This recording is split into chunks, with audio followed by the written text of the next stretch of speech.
Número 8, clase número 8, comunidad, unidad, clase número 8. En Hechos capítulo 2 encontramos las características de una iglesia saludable o las características de la iglesia primitiva. También vemos otra característica acá, que es la comunión, la unidad, en Hechos capítulo 2, versículo 42. Ahora bien, ¿qué es comunión? ¿Qué es unidad? La unidad entre dos o más personas recibe su virtud completamente de algo ajeno. La unidad en sí misma es neutral hasta que otra cosa le da bondad o maldad. De manera que si Herodes y Pilato se unifican por su desprecio común hacia Jesús, Lucas 23. Esta no es una buena unidad, pero si Pablo y Silas cantan juntos en la cárcel por causa de Jesucristo en Hechos 16, esta es una buena unidad. Por lo tanto, nunca es suficiente llamar a los cristianos a tener unidad. Esto puede ser bueno o malo. En la Biblia, la comunión se refiere a una unión indivisible entre Cristo y los creyentes y a una participación mutua. También se refiere a la comunión entre los propios creyentes. Ahora bien, es interesante y es bueno que veamos la comunión con Jesucristo, comunión o unidad con Jesucristo. Vivir en comunión con Jesucristo significa estar unido con Él, disfrutando de Él y de todo lo que Él es. La comunión con Dios consiste en que Dios se comunica con nosotros y nosotros le devolvemos lo que Él requiere y acepta. Comunión con Jesucristo, comunión entre creyentes. La comunión entre creyentes se manifiesta en el amor, en la fe y el estímulo. La palabra griega koinonia aparece en la Biblia y significa compañerismo, compartir en común o comunión. Pero podemos ver en Hebreos capítulo 10, versículo 24 al 25, dice que debemos considerarnos unos a otros para estimularnos al amor y a las buenas obras. Y podemos ver algunos ejemplos en la Biblia acerca de comunión, unidad. En Hechos 2:42 se menciona la comunión unos con otros, el partimiento del pan en las oraciones. En 1 Juan capítulo 1 versículos 6 y 7 se dice que si andamos en luz, como Él está en luz, tenemos comunión, unidad, coinonía unos con otros. Es interesante que en Juan, el Evangelio según Juan capítulo 17 versículo 21, Jesucristo oró pidiendo para que todos los cristianos fueran uno, así como el Padre y Él eran uno, a fin de que el mundo pudiera creer que Él había sido enviado por el Padre. Pidió que todos nosotros fuéramos uno, para que todos sean uno como tú, oh Padre, en mí, yo en ti, que también ellos sean uno en nosotros, para que el mundo crea que tú me enviaste.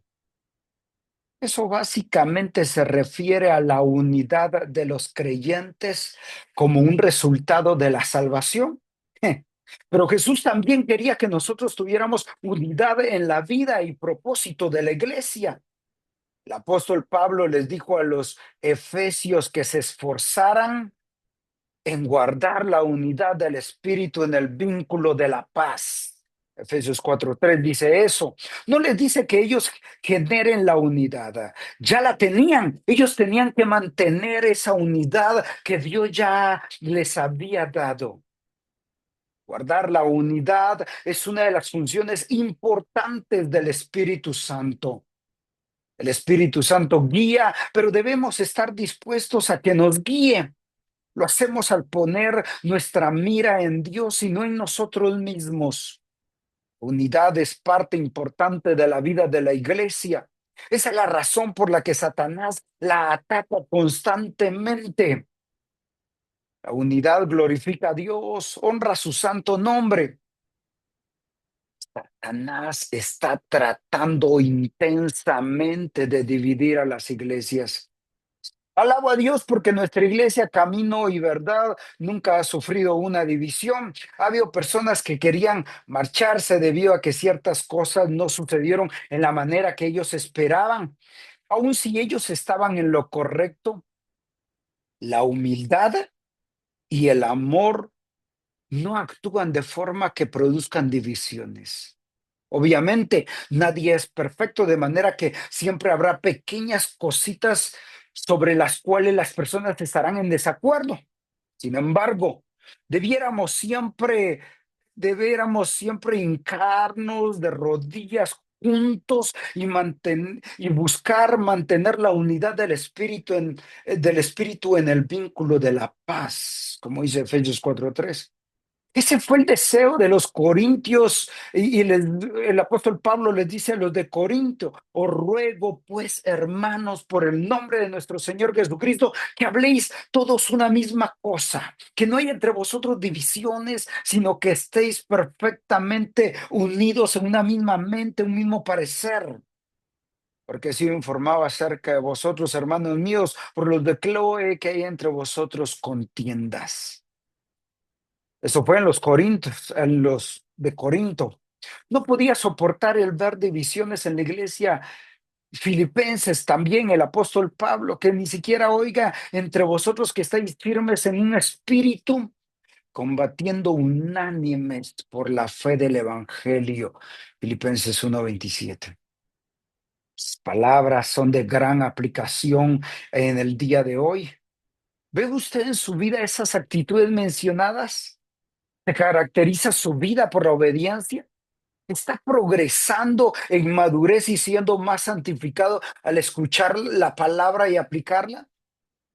¿Se ve a sí mismo creciendo de tal forma que a medida que se hace mayor alcanzará la cumbre de su dedicación espiritual? ¿Tiene usted una actitud de humildad? ¿Está atendiendo a las necesidades de otros con actos de amor que proceden de un corazón humilde? ¿Busca verdaderamente hacer la paz y mantener la unidad del espíritu? Debiéramos buscar tener todas esas cualidades en nuestra vida. Esa es la voluntad de Dios para nosotros, que tengamos unidad.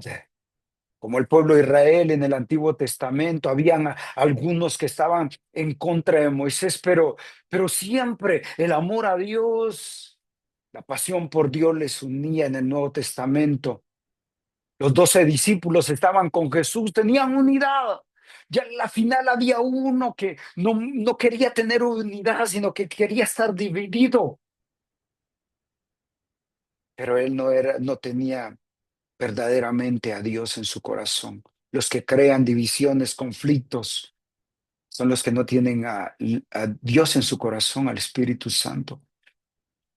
Tarea, estudie, estudie 1 Corintios capítulo 1, 2, 3. Dios le bendiga. Bendiciones.